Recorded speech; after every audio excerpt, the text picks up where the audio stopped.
இந்த செய்தியை உங்களுக்காக வழங்குவது அருண் மசாலா. 1983 ஆண்டிலிருந்து தரத்துடன் தன்மை மாறாத அறுசுவை சமையலுக்கான அருண் மசாலா.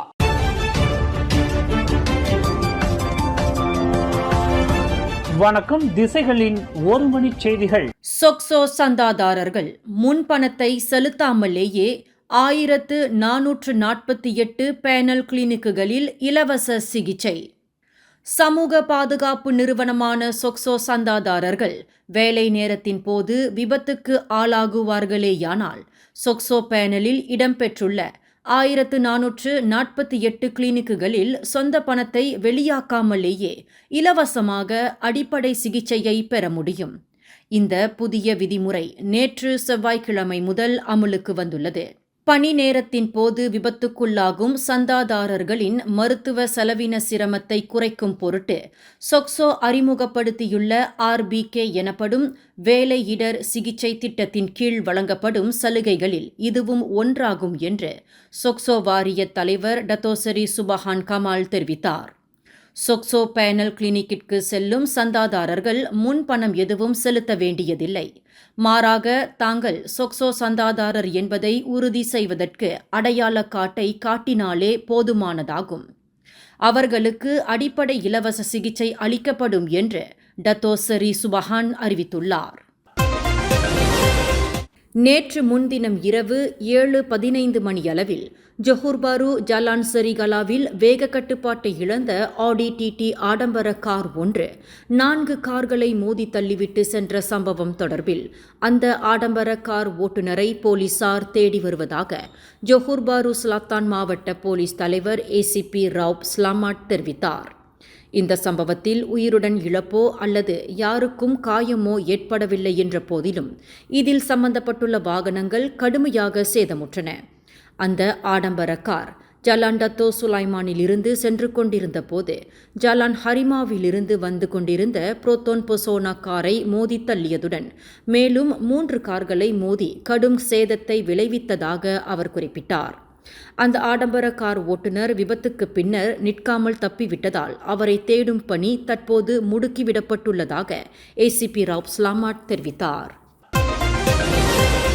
தன்னை சிறுமைப்படுத்தியதாக கூறி கெடா மந்திரி பசார் டத்தோஸ்ரீ சனூசி நூருக்கு எதிராக ஸ்லாங்கூர் மந்திரி பசார் டத்தோசரி அமீருடின் ஷாரி தொடுத்த அவதூறு வழக்கு நல்ல முறையில் தீர்த்து கொள்ளப்பட்டுள்ளது.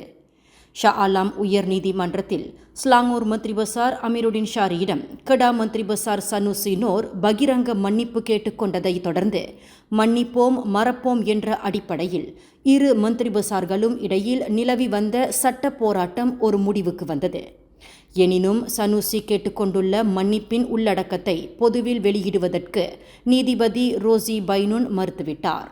சுங்காய் கிளாங் ஆற்றின் தூய்மை பணி தொடர்பில் ஸ்லாங்கூர் மந்திரி பசாருக்கு அவதூறு ஏற்படுத்தும் தன்மையிலான சொற்களை கெடா மந்திரி பசார் பயன்படுத்தியதாக அந்த சிவில் வழக்கில் தெரிவிக்கப்பட்டது.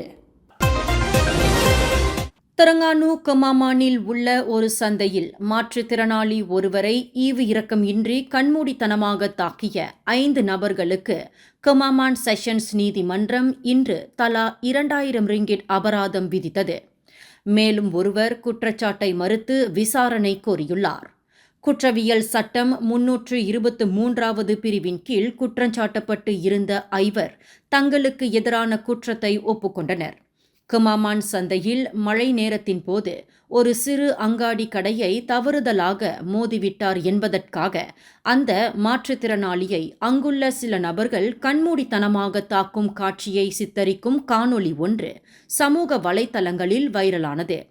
அந்த மாற்றுத்திறனாளியை 3-4 பேர் தரையில் இழுத்து கொண்டு வந்தது மற்றும் அவரை கண்மூடித்தனமாக தாக்கிய செயலுக்கு பலர் கண்டனம் தெரிவித்தனர்.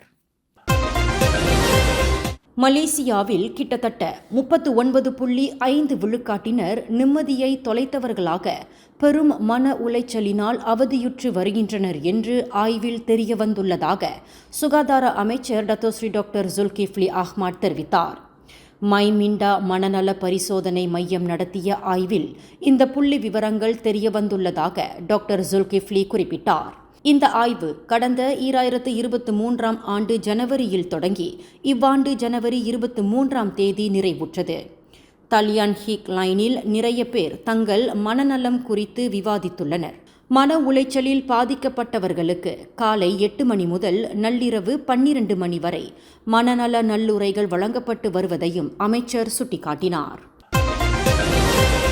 கோலாலம்பூரில் அமைந்துள்ள ஓர் உணவகத்தில் ஒரு கிளாஸ் வெதுவெதுப்பான தண்ணீர் 7 ரிங்கிட்டிற்கு விற்கப்பட்டது பயணிட்டாளர் ஒருவரை அதிர்ச்சியில் ஆழ்த்தியுள்ளது.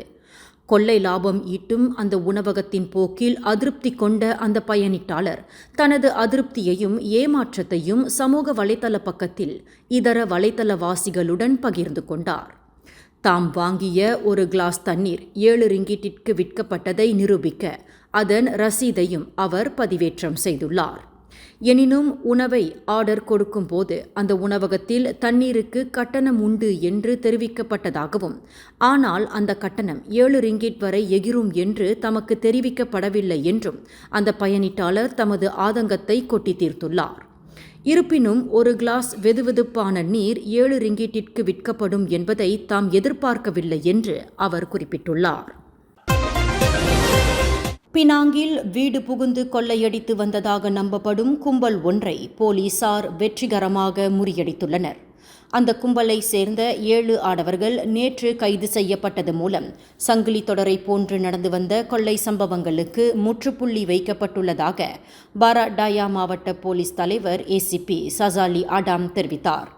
திமுர் லாவோட் மற்றும் பயான் லெபாஸ் மாவட்ட போலீசார் கூட்டாக இணைந்து நடத்திய சோதனை நடவடிக்கையில் 20க்கும் 30க்கும் இடைப்பட்ட வயதுடைய 6 ஆடவர்கள் மற்றும் ஒரு பெண் கைது செய்யப்பட்டதாக அவர் குறிப்பிட்டார்.